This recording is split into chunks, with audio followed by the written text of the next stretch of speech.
YAHAWAH, BAHASHAM, YAHAWASHI, BAHASHAM, RAWCHAA, QADASH, double honors to GMS who told me this truth. Romans 12:2, and be not conformed to this world, but be ye transformed by the renewing of your mind, that ye may prove what is that good and acceptable and perfect will of God. So we have a story here. This was from last year on the Dr.Phil show. Guest debate over humans being microchipped. So two guests sparring over a debate surrounding whether humans should be implanting microchips in their bodies. Surgically implanting computers into humans is dangerous. Just how dangerous, we don't know yet, because that's how they release technology. A critic of microchip implants calls himself R in his introduction. He went on to say humans who get microchips implanted in them would likely learn far too late about the risks of the technology.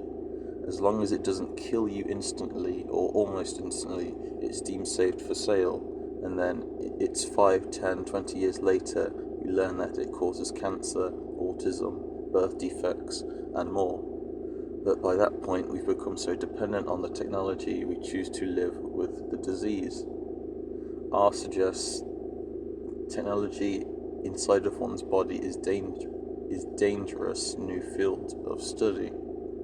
But these exposures, these are crazy. We're talking about literally inside the body, point blank range with zero distance, day in and day out for years on end. What impact will that have? We don't know, but I can tell you it won't be good. So I think we can just nip this all in the bud right now, because these devices are passive. That means that they're not in the seconds of exposure of a very low frequency, low power field. They're dead. They're inert. They have no energy whatsoever. So there are 3 studies that were referenced, but these are all studies that were tumor studies in animals, either genetically engineered to get tumors in order to study tumors, or chemically induced tumors. The outcomes of the studies were noted that, you know what, around the implant in these animals we're using to ID them, there were a tumor, but along 50 other tumors in the body, and it wasn't all.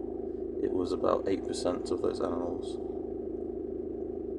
So obviously Dr. Phil, I'm not sure how much of an audience he has now, but back in the day people used to love this guy, and what they see on this show definitely influences how they feel about the MOTB.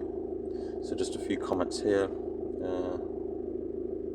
Someone saying he's a fraud.